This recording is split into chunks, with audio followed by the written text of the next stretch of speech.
Hi everyone, this is Rabbi Blake, and I am here with a little bit of a message in the middle of our week of Chanukah. So for those of you who are observing Chanukah, a very happy holiday to you. And for those of you of other persuasions, we'll wish you a Merry Christmas, a Happy Kwanzaa, a Happy Winter Solstice, and a very happy forthcoming New Year.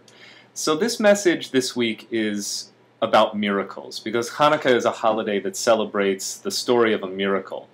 The Talmud, that great anthology of Jewish wisdom, recounts that when the Maccabees went into the temple that had been desecrated, defiled, and captured by the enemy, there to rededicate it and purify it, they found a single cruse of oil bearing the seal of the high priest, oil that should have lasted for but one day.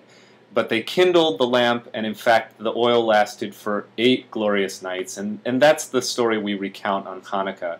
It's a folktale tradition, to be sure, but it says much about faith and about the possibility of miracles, and it says a lot about making light with very limited supplies. So I find the story inspiring in and of itself. It's also a great jumping off point to talk about the nature of miracles.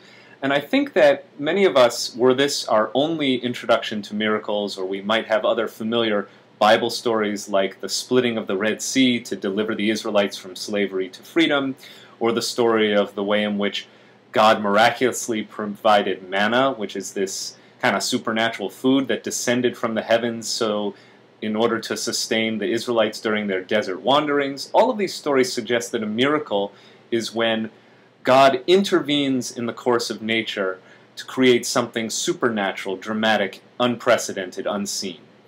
But the great Rabbi, Maimonides, proposed a very different definition for miracles. Maimonides actually said that miracles are the way in which God's will is expressed in accordance with the natural order of the universe. Miracles are, as it were, and Maimonides says this in his introduction to the Mishnah, in a text called Shmona Prakim, the 8 chapters. He says that a miracle is really something that has already been pre-programmed into nature to occur. Therefore, a lamp burning for 8 nights or a sea splitting is no more a miracle than a tree growing, a mighty oak growing out of a seed no bigger than the nail on one's pinky finger. The miracle of life itself, the miracle of regeneration, of birth and death, and the possibilities for renewal and rebirth.